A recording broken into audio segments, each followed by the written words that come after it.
হ্যাঁ, hello guys, কি অবস্থা সবার? আশা করি সকলে অনেক ভালো আছেন। আপনাদের দোয়ায় আমিও আলহামদুলিল্লাহ অনেক ভালো আছি। গাইস, আসলে অনেকদিন ধরে আমাদের এলাকার মধ্যে বৃষ্টি হইতেছিল, যার কারণে চারদিক থেকে কর্দমাক্ত পানি পুকুরের মধ্যে প্রবেশ করে পুরো পানিটাকে কর্দমাক্ত করে দিছে। এত করে কি সমস্যা দেখা দিচ্ছে, পুরো পানিটা একেবারে গুল হয়ে গেছে। যেহেতু এই পুকুরের মধ্যে প্রচুর পরিমাণ মাছ আমরা চাষ করি, আসলে পুকুরটার আয়তন অত বেশি না।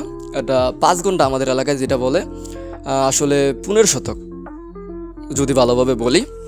তো যদিও এটার আয়তন অতটা বেশি না, কিন্তু আমাদের কাছে এই পুকুরটা অনেক কিছু, কারণ এটার মাধ্যমে আমরা বিভিন্ন মাছ চাষ করতে পারি, যেমন তেলাপিয়া, পাঙ্গাস, কার্কু, তারপর রুই, কাতল, বিভিন্ন ধরনের মাছের পোনা এর মধ্যে ফেলা হয়েছে।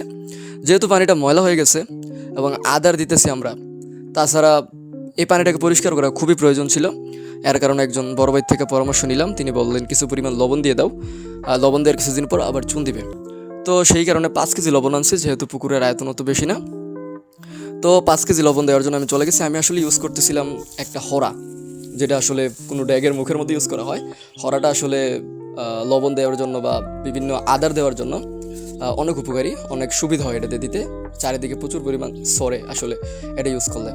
আমরা চাইতেছিলাম যত তাড়াতাড়ি সম্ভব যেন পানিটাকে ঠিক করা যায়। আসলে অনেক দিন পর বৃষ্টি কিছুটা থামছে, মনে হইতেছিল যে দিনটা কিছুটা ঠিকঠাক হবে।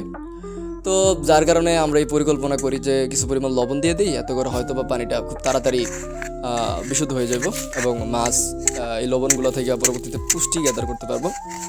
আসলে আপনার পারগুলো দেখতেছেন যে বিভিন্ন ধরনের গাছগাছালি লাগানো হয়েছে। আসলে কিছুক্ষণ পর পর আমাকে এক কানি থেকে আরেক কানিতে যাইতে হইতেছিল, কারণ পুরো পুকুরের মধ্যে 5 কেজি লবণ আমাকে দিতে হইতো। আপনারা অবশ্যই দেখতেছেন যে পুকুরটার চারিদিক কীভাবে জাল দিয়ে বেড়া দিতে হয়েছে উপরে এবং পানির মধ্যে। আসলে আমরা চাইতেছিলাম এই পুকুরের পাড়গুলোকে ডিউরেবল বানানোর জন্য। আসলে গত বছর বেকু দিয়ে মাটিগুলো কাটা হয়েছে, যেটাকে আসলে এক্সকাভেটর বলা হয়। তো কাটার পর মাটিগুলা প্রচুর ঢিলে হয়ে গেছিলো, ফৈরা ভাব হইতেছিল। যার কারণে আমরা ভাবতেছিলাম কী করা যায়। পরবর্তীতে আইডিয়া আসলো যে জাল দিয়ে বেড়া দিয়ে দিই আর উপরে যদি ভালোভাবে বান দিয়ে দিই, তাহলে হয়তো বা কিছুটা রোধ করা যাবে পার ভেঙে পড়াটা।